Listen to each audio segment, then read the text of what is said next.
we're all a little turned on by Mannequin, aren't we? Yeah. Kind of. Yeah. That's just how dumb guys are. Right. That something is just vaguely shaped like a woman, and we're like, I hope she likes me. It can be like the symbol for a woman on the bathroom door, and we're like, who's your friend? Like, that's how dumb we are.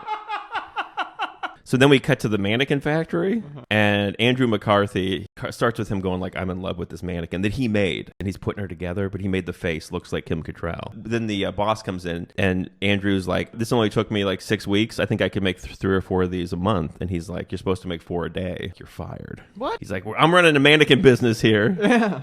And so he fires him, and he has a yuppie girlfriend who kind of dumps him. So now he's at his lowest point. It starts raining.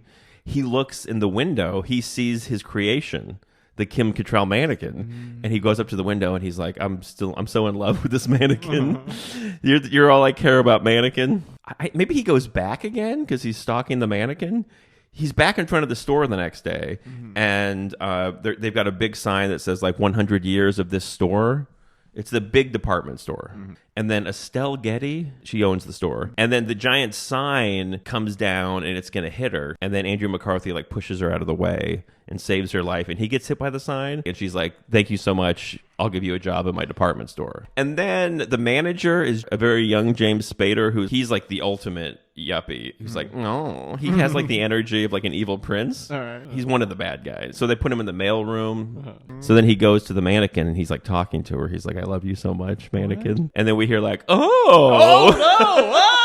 This is the introduction of, but this is where the movie's really interesting, is it's not the wacky best friend, it's the gay best friend. Oh. It's the most 80s. He's got, his sunglasses are like abstract arc shapes. Okay. He's got every one of the Pizza Hut Back to the Future 2 glasses. He collected them all. That's exactly what he looks like. He looks like he's from what we thought 2015 was going to be like, and gay.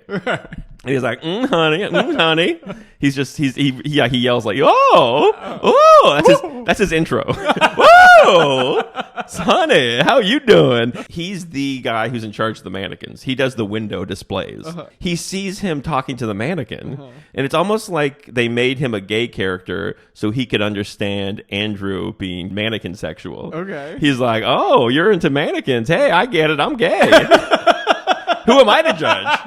His name's Hollywood. Oh, come on. And the actor's name is Meshach Taylor. Captain Harris from Police Academy, like the bad guy from Police Academy who was trying to get Mahoney.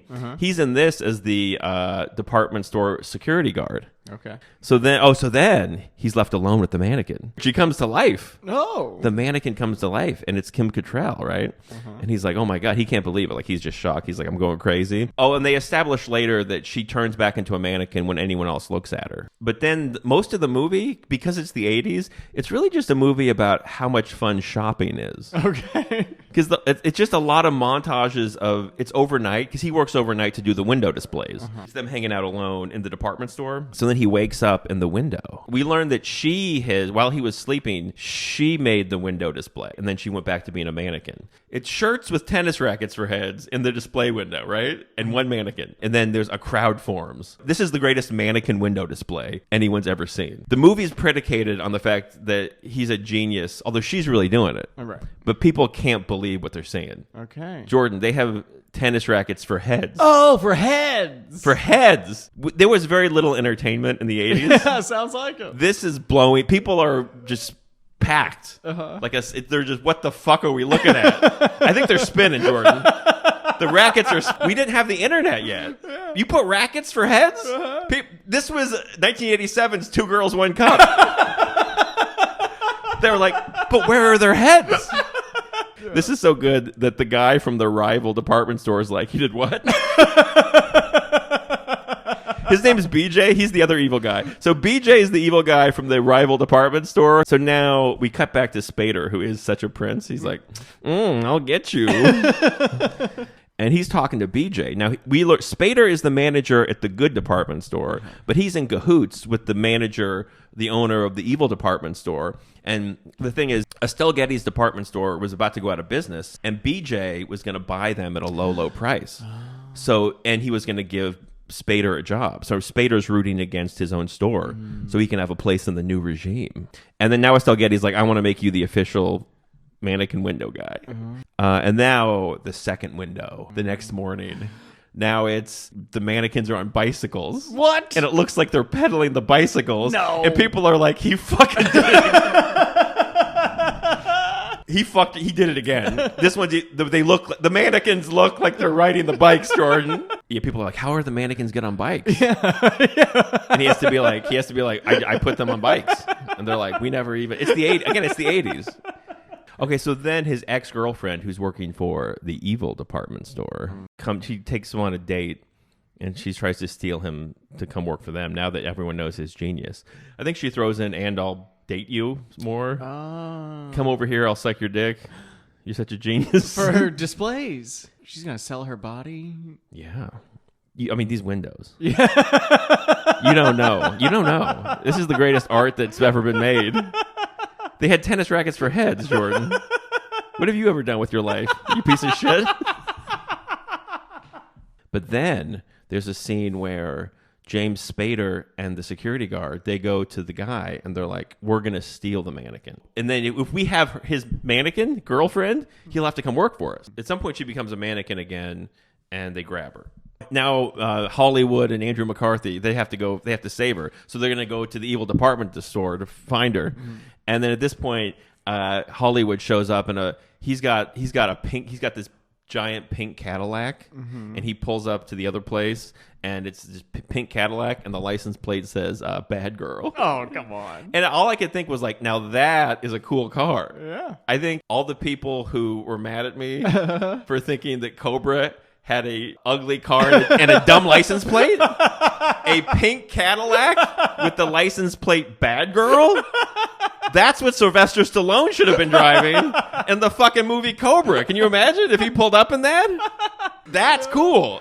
So then he comes in. He's like, where is she? And they're like, we'll tell you if you work here. And he punches the guy.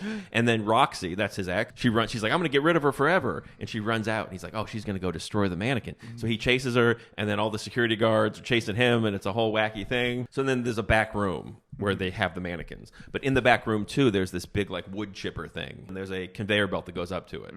So she puts the mannequins on this conveyor belt. And they don't know which one's her, but all the mannequins are going up to the conveyor belt, falling into the chute and getting like just eaten up and crushed.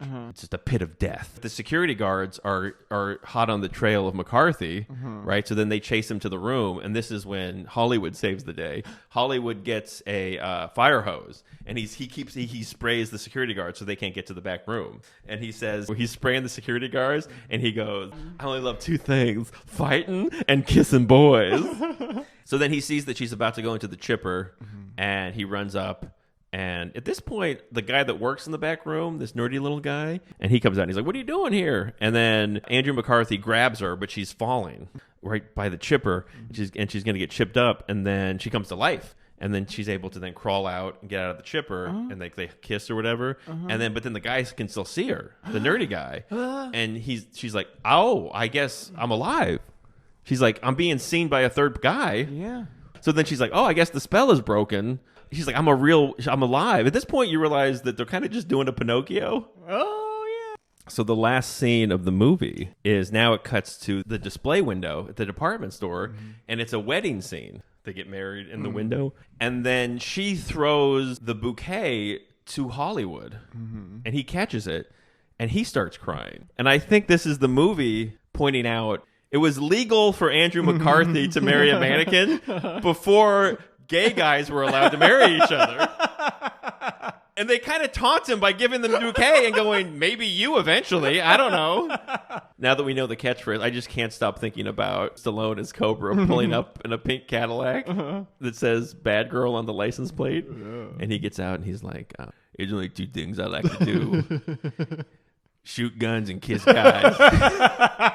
And I'm all out of guys. You want to kiss?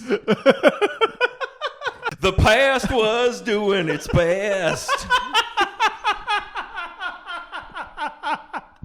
That's the theme song. Leave them alone.